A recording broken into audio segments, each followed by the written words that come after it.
क्या कमाल कर दिया इस सरकार ने। निकम्मे नालायक लुच्चे लफंगों की सरकार है ये। कुछ भी है, बेगैरत लोग हैं, कमीने लोग हैं, नालायक लोग हैं, निकम्मे लोग हैं। सिर्फ रोजगार मांगने आगे तो आतंकवादी हो गए।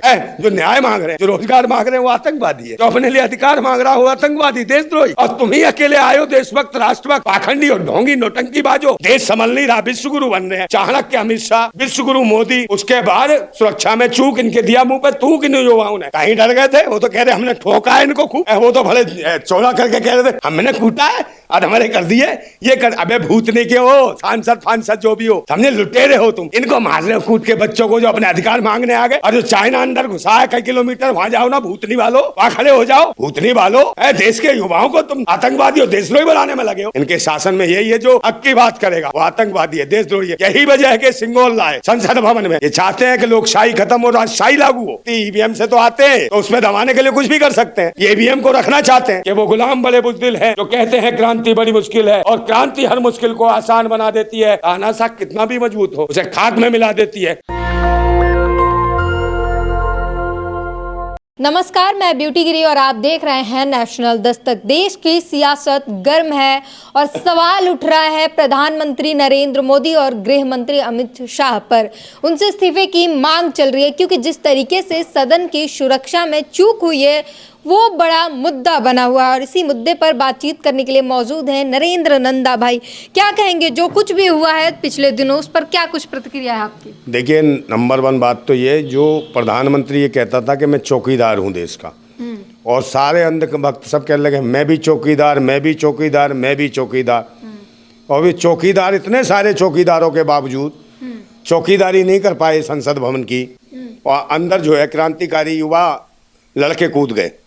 और वो जो देश की मूलभूत जन सुविधाएं हैं या जो देश के अंदर जो घटित हो रहा है उन चीज़ों को लेकर उन्होंने आवाज़ उठाई, क्योंकि वो जानते हैं कि देश में तानाशाह हुकूमत है। इसलिए उन्होंने अंदर घुस के कहा कि तानाशाही नहीं चलेगी, तानाशाही नहीं चलेगी।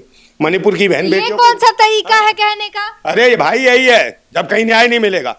आपने देखा कि सुप्रीम कोर्ट के जज द्वारा एफआईआर दर्ज की जाती है, कोई भी, जैसे महिला खिलाड़ियों की एफआईआर दर्ज किसके द्वारा की गई?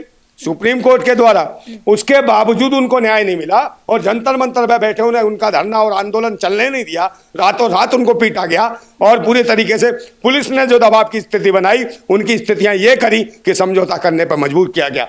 तो कहीं ना कहीं न्याय और उम्मीद की, जो न्याय मिलना चाहिए, इंसाफ मिलना चाहिए, वो नहीं, मगर समझौते की राजनीति है कि भाई आप बलात्कार हो जाए, आपका यौन शोषण हो जाए, आपका सब कुछ लुट जाए, मगर समझौता कर लीजिए, यही रामराज है। तो इस रामराज की कल्पना नहीं की हमारे भारत के संविधान ने, ना लोकतंत्र ने। समझे, दुहाई दे रहा है लोकतंत्र और संविधान हमारा। बार बार कहीं ईवीएम से लुटाई हो रही है, कहीं बहन बेटियों की कुटाई हो रही है। यही वजह है कि 13 महीने आंदोलन चला, किसान आंदोलन, उसको भी इन्हीं सरकार ने कहा कि आतंकवादियों का आंदोलन है, ये पाकिस्तानियों का आंदोलन है, ये खालिस्तानियों का आंदोलन है। खालिस्तानी आ गए, पाकिस्तानी आ गए, आतंकवादी हो गए। किसानों को ये कहा इन्होंने, मगर बाद में प्रधानमंत्री आए और कहा कि किसान भाइयों को समझाने में नाकामयाब रहे। ये ऐसी बात है, ये जब देश का प्रधानमंत्री, जो देश के नागरिक हैं, जो देश के किसान हैं, जो देश के युवा हैं, उनको आतंकवादी और देशद्रोही बताने में लगी है। यही मेन स्ट्रीम मीडिया इन बच्चों के साथ कर रही है। ये बच्चे गए क्यों गए? क्योंकि 13 महीने तक किसानों को न्याय नहीं मिला। 850 किसानों को शहादत देनी पड़ी। उसके बाद भी आज एमएसपी के लिए तरस रहे। उग्रवादी जैसे हरकत करेंगे तो उग्रवादी नहीं बोलेगा कोई? मैडम, ये उग्रवादी नहीं है, ये छापा। उनके माना कि कलर बम थे उनके हाथ में, अगर वहाँ पर कुछ और होते, गोलीबारी, स्प्रे था मैडम। बम आप क्यों बम बना रही हो? कहाँ बम बना रही? स्प्रे था। वो स्प्रे था जो एवरेस्ट की चोटी पे, पहाड़ों पे जो चढ़ते हैं, जो चढ़ाई करने वाले लोग। अगर बम होते तो कुछ भी होता। होते क्या? एक बात बताओ, कोई आतंकी होगा तो क्या लेके आएगा? तमंचा लेके आएगा, पिस्टल लेके आएगा, हथगोला लेके आएगा। ये तो नहीं लेके आया। वो आंदोलन की बात करी उन्होंने कहा तानाशाही नहीं चलेगी, इस हुकूमत की तानाशाही नहीं चलेगी। बहन बेटियों को न्याय दो, मणिपुर की बहन बेटियों को। रोजगार के ऊपर उन्होंने आवाज उठाई, उन्होंने नारे लगाए। नारे क्या लगाए? भारत माता की जय। इस तरीके से भारत माता की जय होती है। लोकतंत्र के मंदिर में घुस के सांसदों को परेशान करके भारत माता की जय। तो जो भारत माता की जय वो करते हैं, वो कौन है? जो मॉब लिंचिंग करते हैं, भारत माता की जय, जय श्री राम कह के जो कत्लेआम करते हैं, वो कौन है? उनके ऊपर आतंकवादी और देशद्रोही का मुकदमा कब लगेगा? ऐसे लोगों को नहीं पकड़ा जाता। और जो अपने हक अधिकार के लिए जो भारत माता की जय कर रहा है, जो सही मायने में कह रहे हैं भारत माता की जय, वंदे मातरम, जय भीम, तो जय भीम करने वाले जो संविधान विश्वास रखते हैं, वो क्या बम फोड़ने घुसेंगे अंदर? है, वो अधिकारों के लिए आए हैं, लोकतंत्र की बहाली के लिए आए हैं, संविधान को मानने वाले जय भीम वाले है, तो वो ऐसे ही नारे लगा रहे हैं। और पढ़ी लिखी लड़की थी वो, 6 डिग्रियां प्राप्त कर रखी थी उसने, 41 साल की हो गई, उसको नौकरी नहीं मिल रही थी, फ्रस्ट्रेशन था उसको, कहीं ना कहीं आंदोलनों में जुड़ी रही हो, आंदोलनों में गई, उसने कहा हमारे मेमोरेंडम लिए जाते हैं, ज्ञापन ले लिए जाते हैं, रद्दे के टोकरे में फेंक दिए जाते हैं आंदोलन के बाद। तो उनको लगा युवाओं को कि ऐसे सुनवाई नहीं होगी, देश का सबसे बड़ा जो जनता की अदालत है वो है संसद भवन, वहां जाना पड़ेगा हमें। और वो गए छापामार कार्रवाई के तहत, वो आंखें खोलना चाहते थे सरकार की भी, सत्ता की भी और विपक्ष की भी, क्या हमारी ये मांगे हैं, आप दोनों सुनो, समझे नहीं कि इसलिए उन्होंने आवाज लगाई कि मणिपुर की बहन बेटियों को न्याय दो, शिक्षा की बात करो, रोजगार की बात करो, सुरक्षा की बात करो, महंगाई पे बात करो, ये जरूरत है इस देश को। मगर ये आतंकवादी इन्हें तो शुक्रगुजार होना चाहिए नहीं युवा लड़कों का, इन बच्चों का। और आतंकवादी मेन स्ट्रीम मीडिया भूतनी की लगी है बार बार। देशद्रोह का मुकदमा चल रहा है। देशद्रोह का क्यों लगा भाई? देशद्रोही तो ये लोग हैं जो मीडिया चैनल पे थे, ये मणिपुर की बहन बेटियों का नहीं दिखाते, किसानों के आंदोलन नहीं दिखाते, महिला खिलाड़ियों का शोषण होता है उनका नहीं दिखाते, जहां मॉब लिंचिंग होती है बहन बेटियों की वहां नहीं दिखाते, जहां बलात्कार होते हैं वहां नहीं दिखाते। तो सबसे बड़े आतंकवादी देशद्रोही तो ये मेन स्ट्रीम मीडिया वाले, इनके खिलाफ कौन आंदोलन करेगा, इनके खिलाफ कौन मुकदमा दर्ज करेगा, और उसके ऊपर कौन मुकदमा दर्ज कर देगा जो बीजेपी सांसद के उस पर आए थे, समझे नहीं, उसके अनुमति के हिसाब से आए थे बीजेपी सांसद, उसका कौन करेगा भाई? उसे कौन देशद्रोही कहेगा, कौन आतंकवादी कहेगा? वो तो उसका सरगना हुआ, फिर उन्होंने उसे अंदर भेजा तो सरगना कौन हुआ? बीजेपी अपने खिलाफ साजिश क्यों करेगा? हाँ, तो फिर ये अपने देश के खिलाफ करेंगे। देश के बच्चे सिर्फ रोजगार मांगने आ गए तो आतंकवादी हो गए। क्या कमाल कर दिया इस सरकार ने, निकम्मे नालायक लुच्चे लफंगों की सरकार है। जो न्याय मांग रहे हैं, जो रोजगार मांग रहे हैं वो आतंकवादी है, जो अपने लिए अधिकार मांग रहा हो आतंकवादी, देशद्रोही।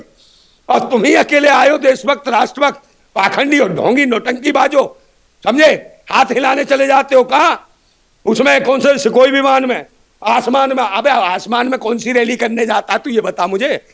आसमान में रैलियां हो रही हैं, देश संभल नहीं रहा, विश्व गुरु बन रहे हैं। चाणक्य हैं अमित शाह, चाणक्य अमित शाह, विश्व गुरु मोदी, उसके बाद सुरक्षा में चूक इनके दिया मुंह पे थूक इन युवाओं ने, समझे, इन्हें बता दिया। इन्हें तो इनाम देना चाहिए कि भाई हमें बता दिया तुमने, अन्यथा वाकई आतंकवादी आ जाते, देशद्रोही आ जाते।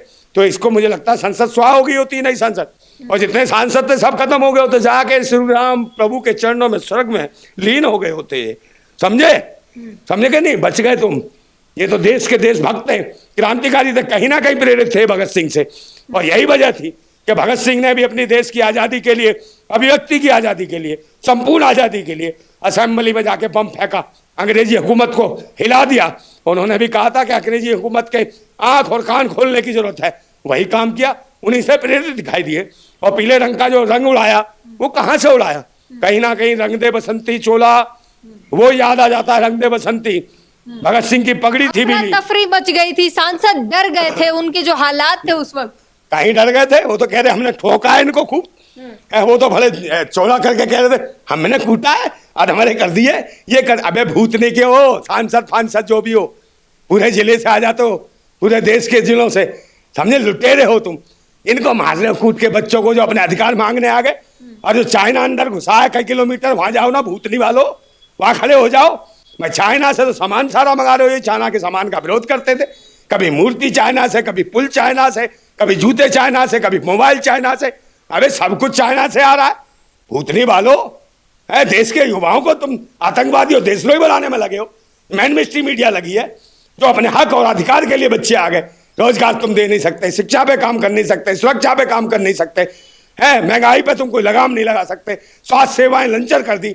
अगर इन मूलभूत जो जन सुविधाओं के लिए देश के युवाओं ने आवाज उठा दी तो आतंकवादी है, देशद्रोही है। इनके शासन में यही है, जो हक की बात करेगा वो आतंकवादी है, देशद्रोही है। यही वजह है कि सिंगोल लाए संसद भवन में। ये चाहते हैं कि लोकशाही खत्म हो, राजशाही लागू हो, राजशाही बनाना चाहते हैं लोकशाह को, समझे नहीं? और ये करना चाहते हैं, राजतंत्र स्थापित करना चाहते हैं। राहुल गांधी की तारीफ हो रही है, कह रहे शेर की तरह डटे रहे, सब डर गए थे लेकिन वो नहीं डरे। कहीं ना कहीं इससे तो मैनेजमेंट लगता है। ये शेर पता नहीं, से पता होता ना बारूद वाला आतंकवादी असली, तो ये आदमी टैक्स के नीचे दुबका होता, समझे, इससे पता होगा कि ये कुछ नहीं है। कहीं ना कहीं मैनेज तो है, इसकी भी जांच होनी चाहिए, क्योंकि कहाँ आंखें खोली गई हैं। नहीं राहुल ऐसे खड़े भाई, इनका मतलब इनको पता था इनके पास कुछ नहीं है, कहीं ना कहीं मैनेजमेंट है कांग्रेस भाजपा का दोनों का, और कहीं ना कहीं ईवीएम का जो आंदोलन चल रहा था उसको दबाने के लिए भी कुछ हो सकता है कि ये छा दिया जाए कि संसद पे हमला। संसद पे हमला नहीं, जन आक्रोश है। बीजेपी अपने ही खिलाफ थोड़ी ना साजिश करेगी भाई, साजिश करेगी, जो कुछ भी कर सकती है भाई, ये अपने खिलाफ। हाँ, अपने आप कर सकती है। ये कुछ भी है, बेगैरत लोग हैं, कमीने लोग हैं, नालायक लोग हैं, निकम्मे लोग हैं। उससे क्या फायदा होगा बीजेपी को अपने खिलाफ करके? क्या फायदा? जो ईवीएम आंदोलन जो आवाजें उठ रही थी, ईवीएम से तो आते हैं, तो उसमें दबाने के लिए कुछ भी कर सकते हैं। ये ईवीएम को रखना चाहते हैं। अभी राम मंदिर बुला रहे भैया उद्घाटन उद्घाटन, वहां भैया हो बच के आना पूरे देशवासियों। ये आदमी वो है जो कार सेवकों को भी आग लगवा के मरवा देते हैं। कहीं ऐसा ना हो कहीं इनको जो राम मंदिर के भक्तों में 2-4 में बम फेंकवा दें और मरवा दें और कहते हैं फिर। और यही वजह है कि उसको ले आए मोहन यादव को मध्य प्रदेश से, क्योंकि इन्होंने कहा कि भैया अयोध्या की तो पूरी तैयारी है अब जाके काशी और मथुरा की बारी है। ओबीसी है वो, ओबीसी कहीं नहीं है। ये आरएसएस के वो जो कहते हैं ना उसमें प्रयोगशाला में से उत्पन्न ये वो है कीड़े मकोड़े, कहीं नहीं है कोई ओबीसी फोबीसी। एसटी ओबीसी को आगे बढ़ा रहे हैं, मौका दे रहे हैं। हाँ, बढ़ा तो रहे हैं, उसको भी दे रहे हैं। द्रौपदी मुर्मू को जब तो संसद भवन का उद्घाटन करा उन्होंने है, और जो मंदिर में जब गई थी तो भला स्वागत किया था, पंडितों ने बड़े मंत्र और जाप किए, समझे, इनका आशीर्वाद ग्रहण किया गुरु द्रौपदी मुर्मू को, समझे नहीं, बहुत बड़ा आशीर्वाद दिया। मंदिर में बड़ा ढोल और ताशे बजे थे, समझे। तो ये स्वागत है इनका।